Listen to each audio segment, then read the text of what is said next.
السلام علیکم دوستو، انسائیڈ وے معظم فخر میں خوش آمدید۔ -all+1 یہ ایک نیا کھیل ہے جس کا آغاز ہونے جا رہا ہے اور 5 اگست کو اس معاملے کے لیے ایک اہم پیش رفت ہونے جا رہی ہے۔ یہ کیا معاملہ ہے، کون مائنس ہوگا، کون پلس ہوگا اور کس طریقے سے یہ معاملہ آگے بڑھے گا، اس پر بات کرتے ہیں۔ لیکن اس سے پہلے بات کرتے ہیں وفاقی وزیر داخلہ شیخ رشید احمد کی، جن پر کل ہوا ایک قاتلانہ حملہ، اور قاتلانہ حملہ ہوا پنڈی میں، اور پنڈی میں ہوا لال حویلی کے باہر، جس کے نتیجے میں ایک بچہ جو ایک ریڑھی پر بیٹھا تھا وہ جاں بحق ہو گیا۔ اور معاملہ اس سے آگے ہے اور تھوڑا سا اس کے اندر ایک ٹوسٹ ہے۔ وہ ٹوسٹ یہ ہے کہ اس واقعے کے بعد وفاقی وزیر داخلہ جناب محترم شیخ رشید احمد کی طرف سے تمام ٹی وی چینلز کو باقاعدہ طور پر ٹیلی فون کیے گئے اور ان کو اس بات کی ریکویسٹ کی گئی کہ جناب آپ کی بڑی مہربانی ہوگی، یہ خبر آپ نے نہیں چلانی کیونکہ اس سے ملک کی ساکھ متاثر ہو سکتی ہے۔ یہ بات آئے گی سامنے کہ جناب وزیر داخلہ ہی محفوظ نہیں تو یہ ملک کیسے، اس کے اندر رہنے والے کیسے محفوظ ہو سکتے ہیں۔ اور اب آگے KPL ہونے جا رہی ہے، کشمیر پریمیئر لیگ، اور اگر یہ بات پھیل گئی تو کشمیر پریمیئر لیگ بھی متاثر ہو سکتی ہے، کیونکہ انڈیا اس وقت کشمیر پریمیئر لیگ کو روکنے کے لیے بھرپور کوششیں کر رہا ہے، کھلاڑیوں پر دباؤ ڈال رہا ہے۔ اس قسم کی انہوں نے بڑی لمبی چوڑی کہانی بتائی چینلز کو، جس کے نتیجے میں چینلز نے کہا کہ یار واقعی اگر وزیر داخلہ خود یہ کہہ رہا ہے کہ یہ خبر نہ چلائیں، اس سے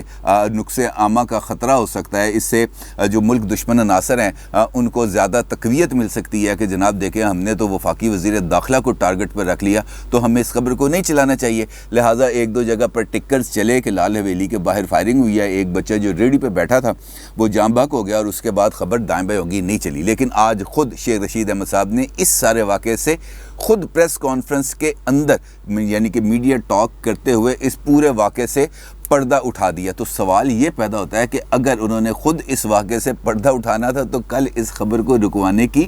ضرورت ہی پیش کیوں آئی؟ کیونکہ انہوں نے خود آج اپنی میڈیا ٹاک کے اندر کہا کہ میں نے خود چینلز کو فون کیا، چینلز کو فون کر کے کہا کہ جناب یہ خبر نہ چلوائیں، تصدیق کی انہوں نے کہ میں نے فون کیے، اور اس کے ساتھ ساتھ انہوں کا یہ کہنا تھا کہ میں ڈرتا نہیں ہوں کسی سے اور مجھے کسی قسم کا خوف نہیں ہے، مجھ پہ پہلے بھی 5 حملے ہو چکے ہیں جس کے اندر میرے بڑے قریبی لوگ تھے وہ شہید ہو چکے ہیں، لہٰذا اب میں ڈرنے والا نہیں ہوں، اپنی کارروائیاں جاری رکھوں گا۔ لیکن وہ کارروائیاں کون سی ہیں یہ ابھی تک پتہ نہیں چل سکا۔ البتہ انہوں نے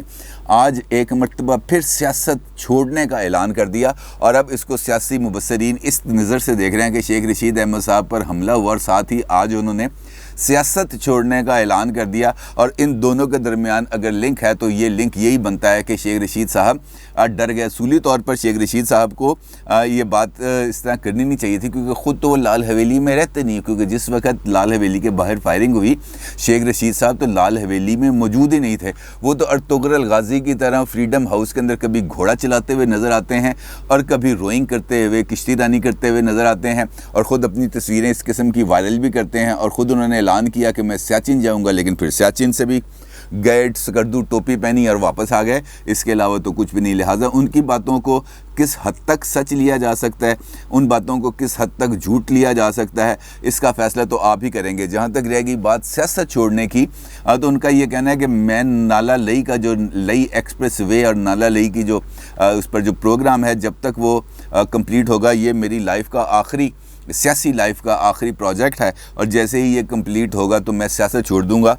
تو اس سے بھی اندازہ ہوتا ہے کہ ابھی ان کا فی الحال سیاست چھوڑنے کا ارادہ نہیں ہے، کیونکہ یہ جو پروجیکٹس ہیں یہ ایک دن میں تو کمپلیٹ ہوتے نہیں، یہ تو سالوں کے پروجیکٹس ہیں، اور اگر اس دوران عمران خان صاحب کی گورنمنٹ ختم ہو گئی اور کوئی دوسری گورنمنٹ آ گئی تو یہ پروجیکٹ بھی مارز التوا میں جا سکتا ہے۔ لہٰذا شیخ رشید صاحب کے لیے ابھی سیاست میں رہنے کا خاصا طویل ٹائم ہے، اور ان کے سیاست کو خیر بات کہنے والے معاملے کو بھی ہمیں زیادہ سیریس لینے کی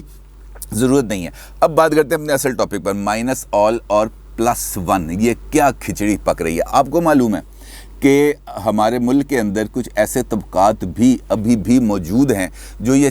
چاہتے ہیں، جس کے اندر وہ